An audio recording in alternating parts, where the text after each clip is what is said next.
আজকে আমি ডিম আর বাঁধাকপি দিয়ে একটা নতুন রেসিপি আপনাদের শেয়ার করব, যেটা গরম গরম ভাত, রুটি, পরোটা সব কিছুর সঙ্গেই খেতে খুবই ভালো লাগে। রেসিপিটা তৈরি করা খুবই সহজ, আর সাধারণ কয়েকটা উপকরণ দিয়ে রেসিপিটা আমি আপনাদের তৈরি করে দেখাবো। রেসিপিটা প্রথম থেকে শেষ পর্যন্ত দেখতে থাকুন, আশা করছি আপনাদের ভালো লাগবে। নমস্কার বন্ধুরা, তিয়াশাস রেসিপিতে সকলকে স্বাগত জানাই। আজ আমি ডিম আর বাঁধাকপি দিয়ে একটা দুর্দান্ত স্বাদের রেসিপি আপনাদের সঙ্গে শেয়ার করতে এসেছি। রেসিপিটা শেষ পর্যন্ত দেখতে থাকুন, আশা করছি আপনাদের ভালো লাগবে। এখানে আমি রেসিপিটা তৈরি করার জন্য নিয়েছি দুটো ডিম, দুটো আলু নিয়েছি, 2 পিস বাঁধাকপি নিয়েছি, কিছুটা নিয়েছি মটরশুঁটি, আর কিছুটা ধনেপাতা নিয়েছি, আর নিয়েছি দুটো টমেটো। রান্নাটা করার জন্য কড়াই গরম করে দিয়ে দিচ্ছি সর্ষের তেল। তারপর তেলটা একটু গরম হয়ে এলে এই ডিম দুটোকে ভেঙে এই গরম তেলের মধ্যে দিয়ে দিচ্ছি।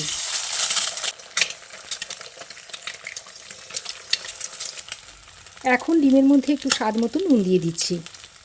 তারপর ডিমটাকে এইভাবে ভেজে নিচ্ছি।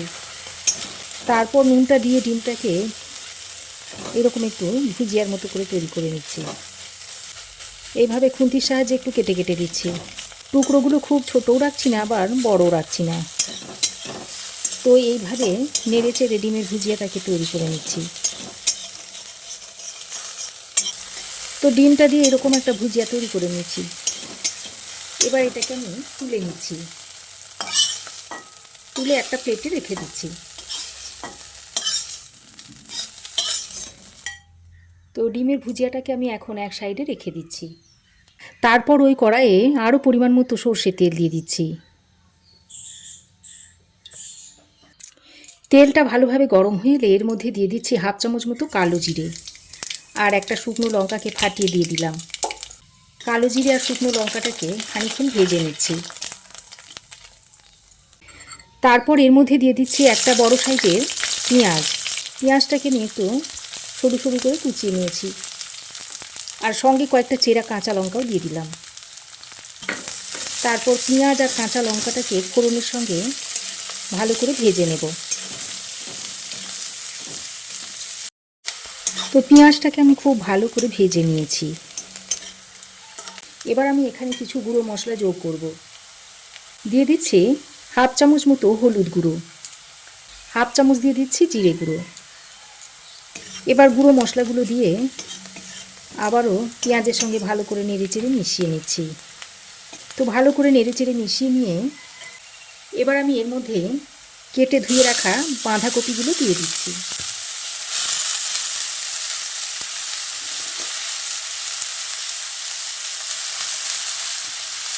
কপিগুলো দিয়ে মশলার সঙ্গে ভালো করে নেড়েচেড়ে মিশিয়ে নিচ্ছি। বন্ধুরা, আমার চ্যানেলে এরকমই সহজ সরল অনেক রেসিপি আছে, আপনারা চাইলে সেগুলো দেখে নিতে পারেন। তো বাঁধাকপিটা দিয়ে মশলার সঙ্গে ভালো করে নেড়েচেড়ে মিশিয়ে নিয়েছি। এবার আমি এর মধ্যে কেটে রাখা আলুগুলো দিয়ে দিচ্ছি। এখানে আলুগুলোকে আমি এরকম একটু লম্বা লম্বা আর একটু মোটা করে কেটে নিয়েছি।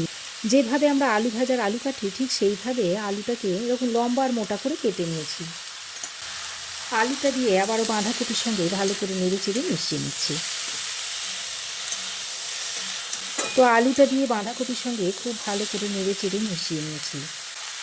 তারপর এর মধ্যে 1/2 চামচ পরিমাণ কাশ্মীরি লঙ্কার গুঁড়ো দিয়ে দিচ্ছি। আপনারা চাইলে লাল লঙ্কার গুঁড়োটা ওইখানে দিয়ে দিতে পারেন। আমি যেহেতু অনেক কটা কাঁচা লঙ্কা ব্যবহার করেছি, তাই আমি ঝাল লঙ্কার গুঁড়োটা আর দিলাম না। তো কাশ্মীরি লঙ্কার গুঁড়োটা দিয়ে কপির সঙ্গে খুব ভালো করে নেড়েচেড়ে মিশিয়ে নিয়ে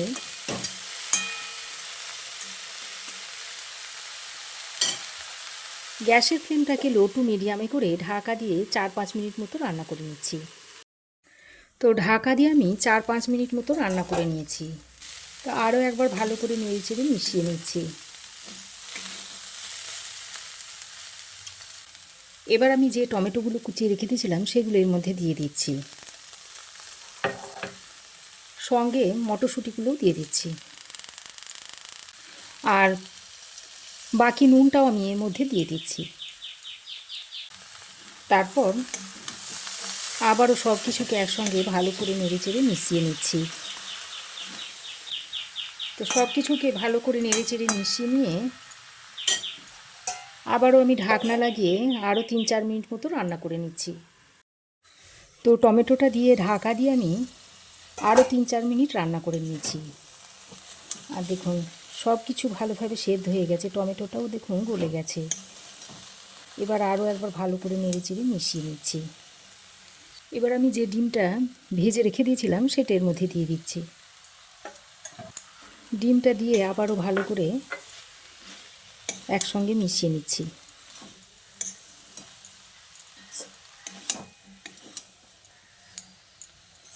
মেশানো হয়ে গেলে সব শেষে কিছুটা ফ্রেশ ধনেপাতার কুচি এভাবে দিয়ে দিচ্ছি।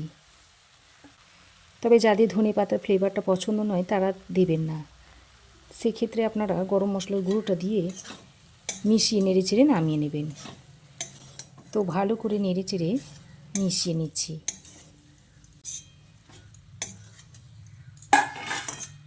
ডিম দিয়ে বাঁধাকপি রেসিপিটা এখন সার্ভ করার জন্য একেবারেই রেডি হয়ে গেছে।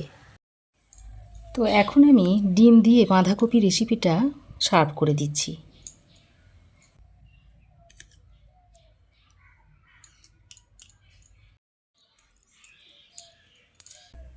তো বন্ধুরা, আমার এই আজকের ডিম দিয়ে বাঁধাকপির নতুন রেসিপি আপনাদের কেমন লাগলো অবশ্যই একটা কমেন্ট করে জানাবেন।